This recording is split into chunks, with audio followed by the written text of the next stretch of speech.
Catéchisme de l'Église catholique, la profession de foi. Le troisième jour, il est ressuscité des morts. Suite. 1. L'événement historique et transcendant. Numéro 639. Le mystère de la résurrection du Christ est un événement réel qui a eu des manifestations historiquement constatées, comme l'atteste le Nouveau Testament. Déjà saint Paul peut écrire aux Corinthiens vers l'an 56. Citation. Je vous ai donc transmis ce que j'avais moi-même reçu, à savoir que le Christ est mort pour nos péchés, selon les Écritures, qu'il a été mis au tombeau, qu'il est ressuscité le troisième jour selon les Écritures, qu'il est apparu à Céphas puis aux 12. 1 Corinthiens 15, versets 3 et 4. L'apôtre parle ici de la vivante tradition de la résurrection qu'il avait apprise après sa conversion aux portes de Damas.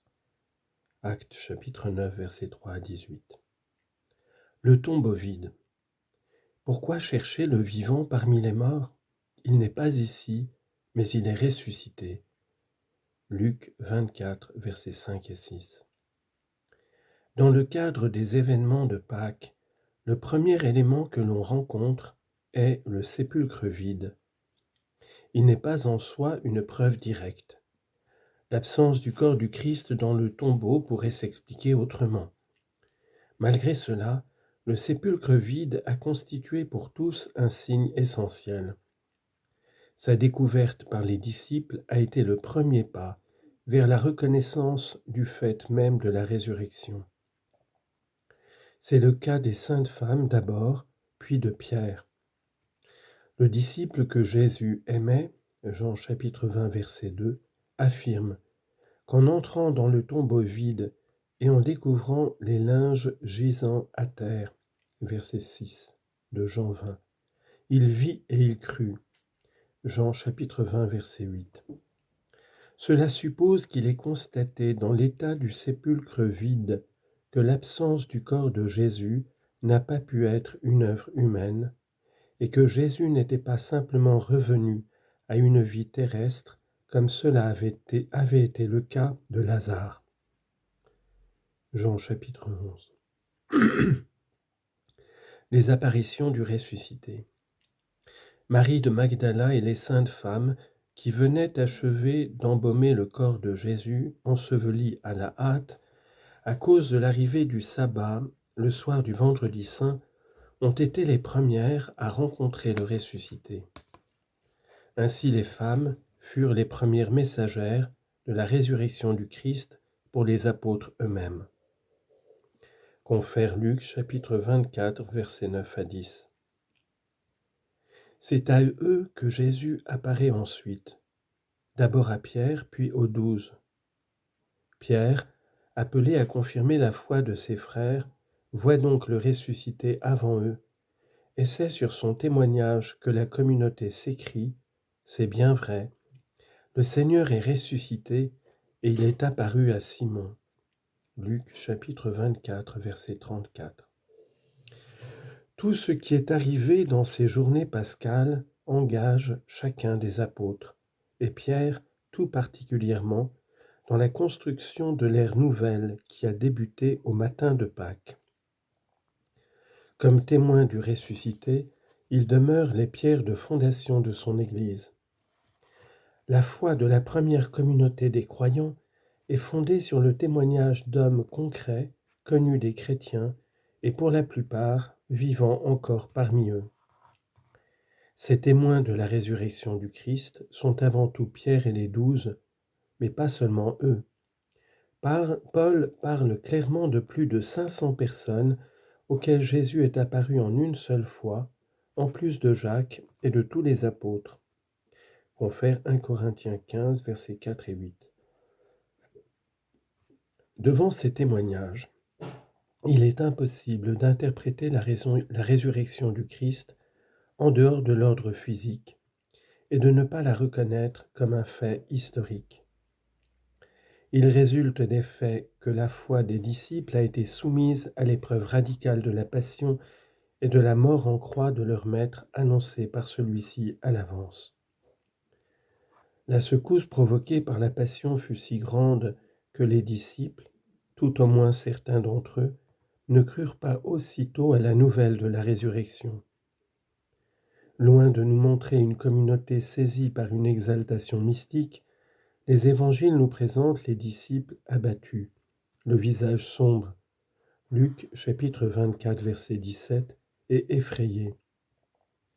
C'est pourquoi ils n'ont pas cru les saintes femmes de retour au tombeau, et leurs propos leur ont semblé du radotage. Confère Luc chapitre 24 verset 11. Quand Jésus se manifeste aux 11 au soir de Pâques, il leur reproche leur incrédulité et leur obstination à ne pas ajouter foi à ceux qu'il avait vus ressusciter. Marc chapitre 16 verset 14.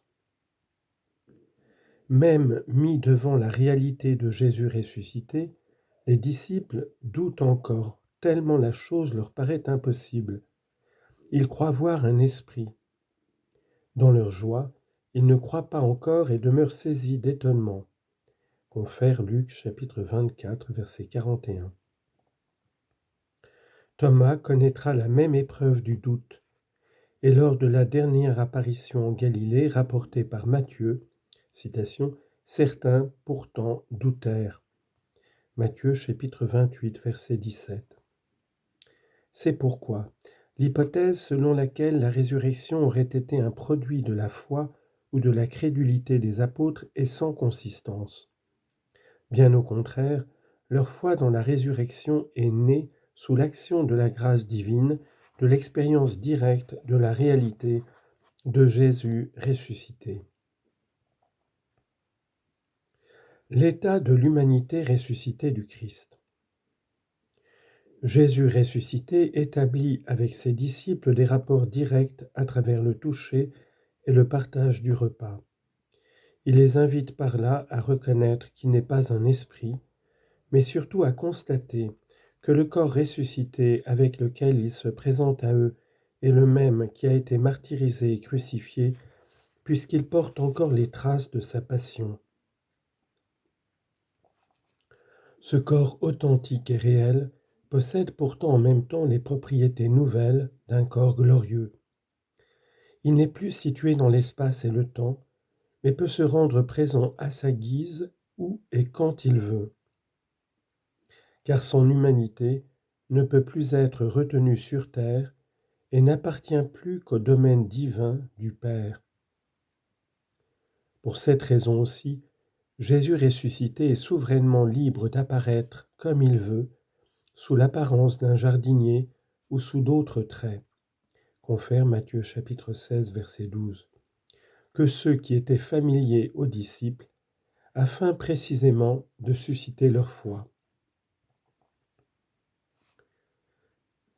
La résurrection du Christ ne fut pas un retour à la vie terrestre, comme ce fut le cas pour les résurrections qu'il avait accomplies avant Pâques.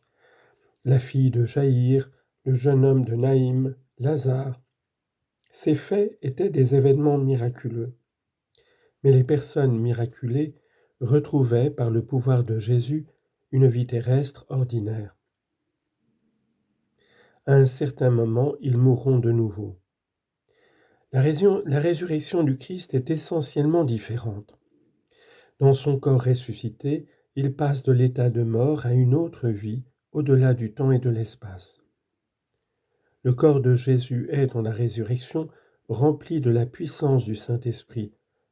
Il participe à la vie divine dans l'état de sa gloire, si bien que saint Paul peut dire du Christ qu'il est l'homme céleste.